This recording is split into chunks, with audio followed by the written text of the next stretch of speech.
Hello, third graders. Today you are going to get a green sheet of paper. Yours might be green, it might be light green, it might be kind of a turquoise green. Each school has different colored papers, so you just kind of get what you get, okay? Or maybe your school might have all three of those, you have a variety to choose from. Okay, but we just kind of got to work with what we have at our schools.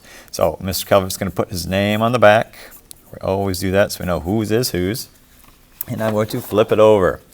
And today we are going to be making an artwork inspired by Lisa Congdon. So not only do you need that green sheet of paper, but you're also going to get 4 colored sheets of paper.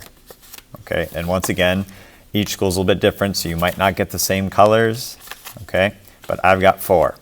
And we are going to be making a flowered work of art. So here's one that I already did. Okay, you can kind of see what it's going to look like. So that means that we're going to be cutting out a lot of circles, okay, and I can cut out some of these U-shaped ones too. This kind of looks like a tulip. All right, so when I go to cut, it might be easiest actually if you just keep your stack of papers together. Okay, that way when I go to cut it out, I'm actually going to get 4 of them. I'll get 1 of each color. So maybe I'll draw out my circles. So I'll do some big ones. More like a medium-sized one, maybe a couple medium-sized ones, maybe a couple smaller ones. They don't have to be too itty-bitty. Now the tricky part when I do this is that I need to make sure to keep those papers held together while I'm cutting. Okay, if it starts to move, you're not going to end up with circles.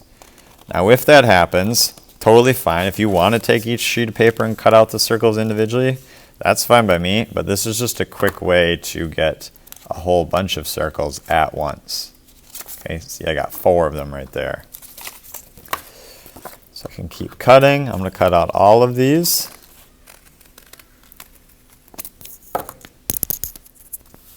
Alright, so I got all these circles cut out. I'm probably not going to use up all of them, and that's totally fine, but at least I have them there so I can choose from them. And I also did some of those tulip shapes. Remember that that's kind of like that U shape with the flat edge. Once you've done that, you are ready to add some details to your flowers. Now when I do this, I'm going to think about something called contrast. And contrasts are 2 things that don't look alike. So white and black are actually great examples of contrast. They're very different from each other. Okay, I wouldn't want to use black on the details of this purple flower because the black doesn't really show up very well. Okay, they're pretty similar colors. But the white, notice how well that white stands out against it. That's called contrast. So I'm going to add some white polka dots in the middle.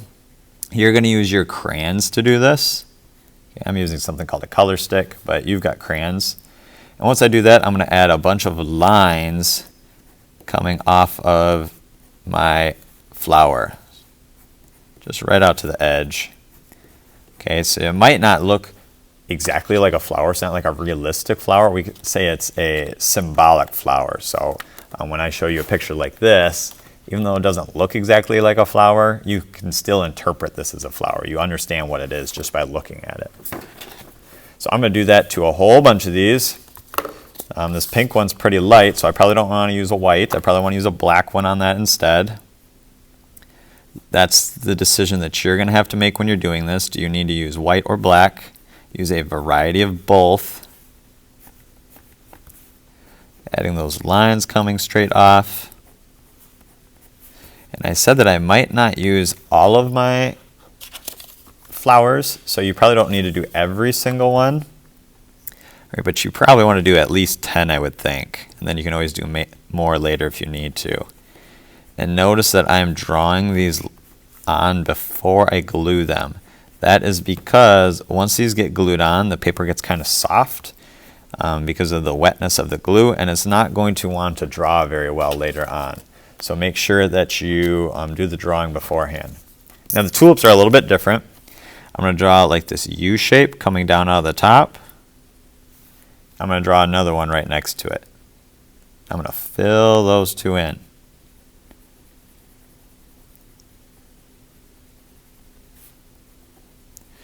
And then I'm going to take that white, so these tulips, I'm actually going to use both of them. I'm just going to kind of draw another U shape going right around that.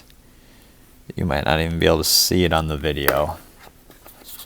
So See if we can see that or not. You can just barely see the white lines. Okay, so maybe I'll do a few of those.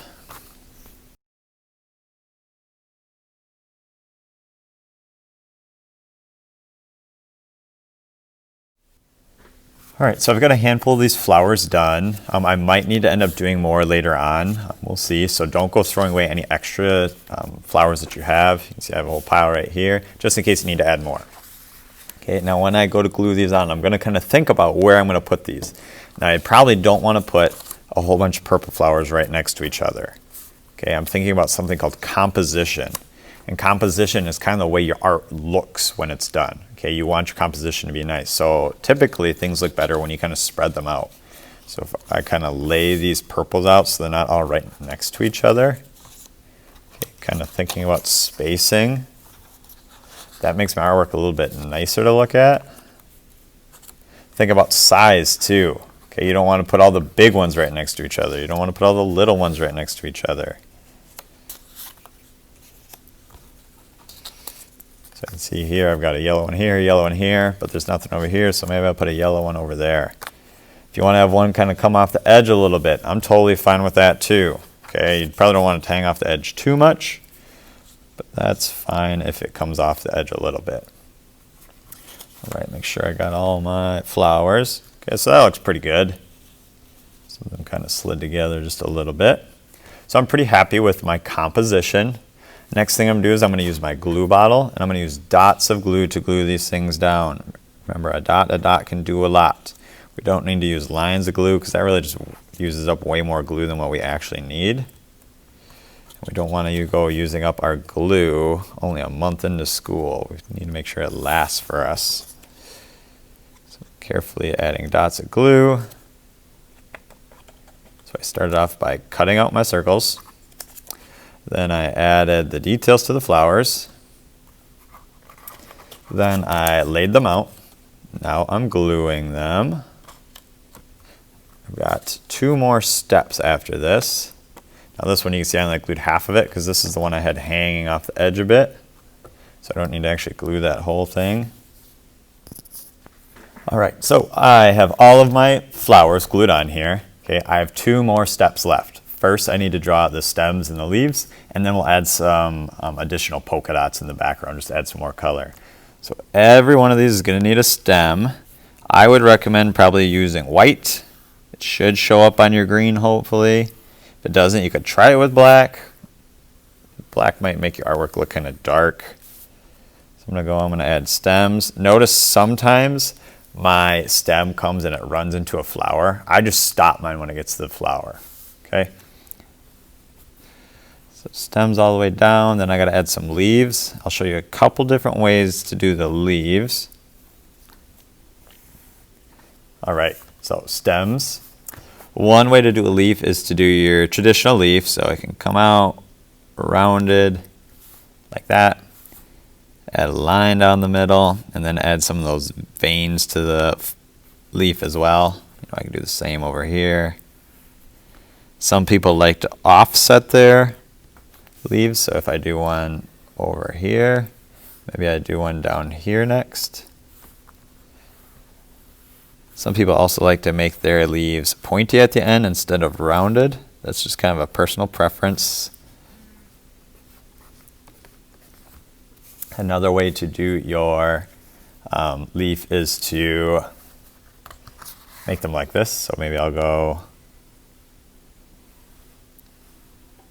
this, and then I'm going to add kind of these filled in little ovals.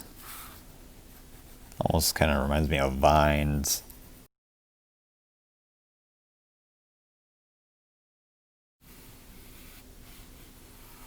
Make sure to work your way down the flower.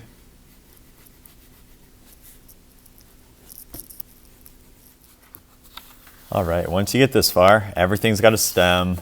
You can put leaves on all of them, or at least most of them. You can see I did skip just a couple of them. The last thing you're gonna do is take just a couple different colored crayons. I would say maybe 3 different colors. So I think I'll do some blue, I'll do some orange, and maybe some pink. And I'm just gonna add a few polka dots in the background. Okay, kind of spreading them out. Remember, that's working on your composition. You don't want to put all of them right next to each other. Just kind of spreading them out a bit. I don't need to put 50,000 of them. All right, so when you get this far, you are all finished. Okay, you guys have a lot to get done in 45 minutes today. So you're gonna cut out your circles and your U-shaped tulips. Okay, remember, if you want to do it quicker, keep all 4 of your papers in one pile when you cut, so that way you get 4 at the same time.